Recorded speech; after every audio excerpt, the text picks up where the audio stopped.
Hey, what's up, guys? So sometimes do you feel like your life is just completely fucked up? Well, I feel it sometimes.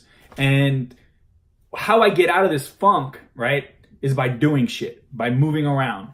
I change my state. There's a lot of things that happen. You know, I've been a dad since I was 23 years old. Hard. It's very hard trying to manage life, trying to manage other people's lives, and trying to make everything come together. So when you fall into these funks, you gotta really focus on gratitude, right? Don't focus on entitlement and privileges and what you think you deserve and how your life should be and what everybody else has and what everything else is going to look like or whatever, right? If I could have, if I should have, if I would have.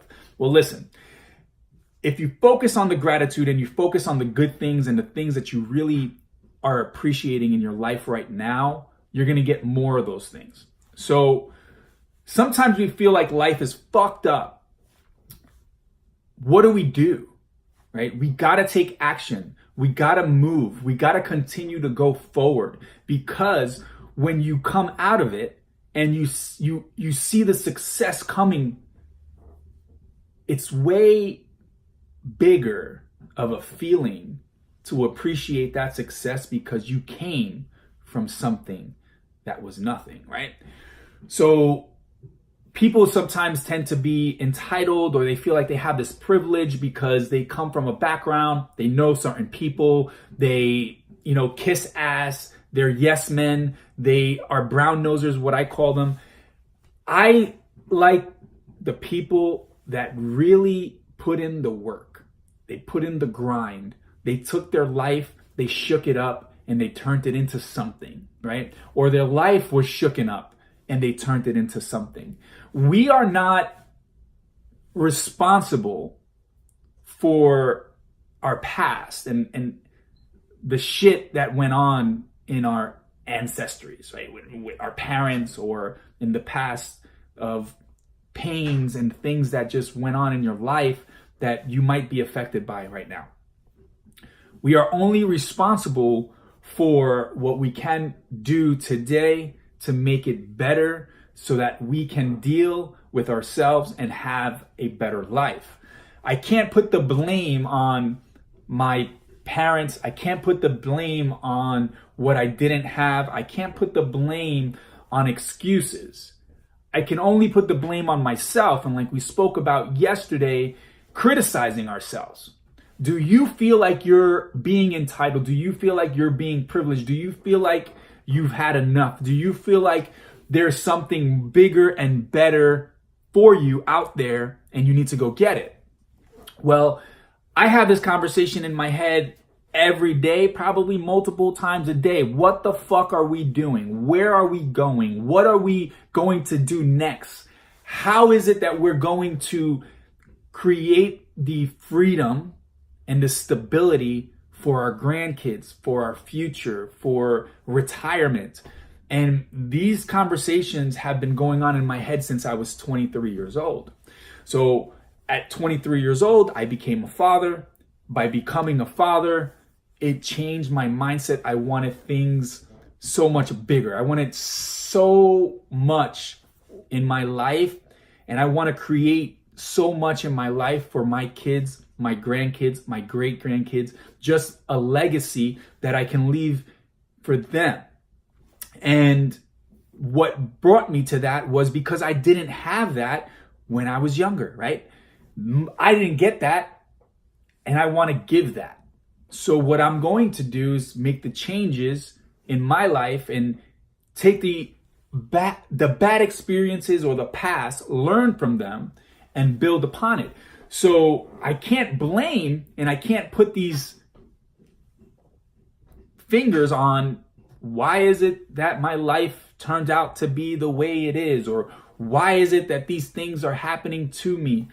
What I can say is, by having a positive mindset, one thing that I have is that positive mindset to think bigger and be ambitious. Now, I do fall into the negative world. I fall into that negative state of, fuck, it's not happening quick enough.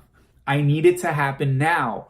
this is not going the right way. This is not what I was expecting. Like, those things go on in my head. It goes on in anyone's head that's trying to do things, right? But what is stronger is I will overcome this. This will pass, and I will go right through this storm and accomplish what I'm trying to accomplish. I am not going to sacrifice my happiness and my way of living, right? You know, there is a point where you need to sacrifice. But are you going to sacrifice your happiness, your way of living for a dollar, for greed, for recognition? What is it that is valuable to you, right? There are sacrifices that you might make for recognition. There might be sacrifices that you make for a dollar. However, for my family, for my happiness, for my way of living, for just my sanity, there are things that I will not sacrifice. There are 100% non-negotiables where I say my family comes first. And that was one of the things that I wanted. That's one of the things that I've created. Because when I had my son, I was young, 23 years old. At that time, I was in a position where I was making great money at the age that I was at. And I had a great schedule to be able to spend the time and enjoy my family. And it spoiled me, right? My mentors at the time said, you're going to be spoiled. You're never, ever going to be able to work for anyone. You're not going to be able to have that 9 to 5. You're not going to be able to, be on that salary pay structure where they own you. And I never thought about it. I never realized what they meant by this until it got to the point where I was no longer working with them. And I had to go out and figure out what is it that I wanted to do, or what is it that I could do, or what is it that I needed to do to be able to provide for my family.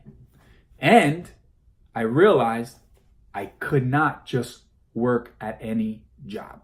I couldn't just work for any company. I couldn't just work with anyone, because they had spoiled me with certain standards, certain ways of thinking, a bigger way of thinking, right? A culture of how to treat people, how to mentor, how to grow, how to put people underneath your wing and really care for them. So I've been several things since then, and growing offices, helping other individuals grow themselves has been a passion of mine, because I love building the culture.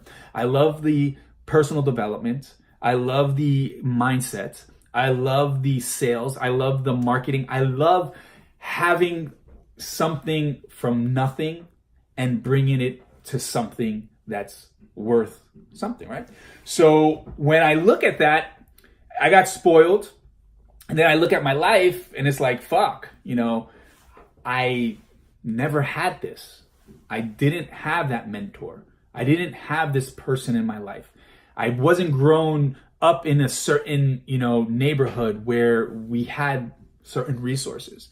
And to be able to have the taste of luxury, walking into the Plaza Hotel in New York City at the age of 23, being one of the top 10 reps in the country for an insurance agency, wearing my Yankee hat backwards, and the security guard kicking me out because he did not think I was a guest there. And then I turn around and I give him my reservation, and he says right away, there you go, sir, or whatever. And it puts into perspective that it doesn't matter where you come from. It doesn't matter what you faced.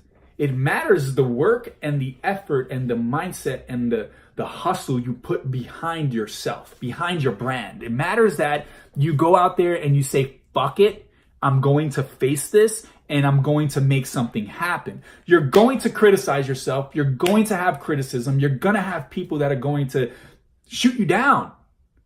But rejection is a part of the game. And being in sales for so many years, I can say I hate rejection. I fucking hate rejection. How do you hate rejection? I was asked. How do you hate rejection? You've been in sales.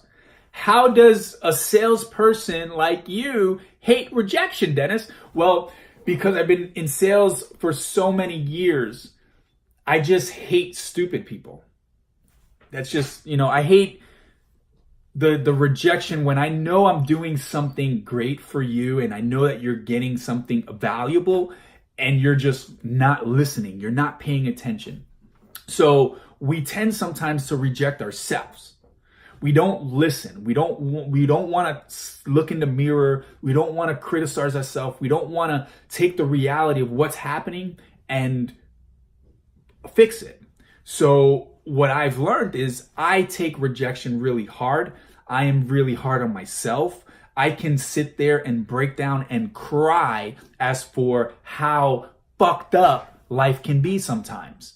Now, do I sit there and mope and let shit just go down the tubes? No. If you know me, you know that shit will change. And this is basically what I'm trying to preach here. So don't think that entitlement and privileges and your background and people that come from this or people that know this or people that, just snuck their way into positions that they don't belong to are better than you. They're not. They're just brown nosers, or they're just privileged little bitches, if you want to call them. But you are also entitled to that, right? You can also go out there and get it if you put in the work and you do what you have to do to become that person. Now, this is it. Do you want to be that person is the question.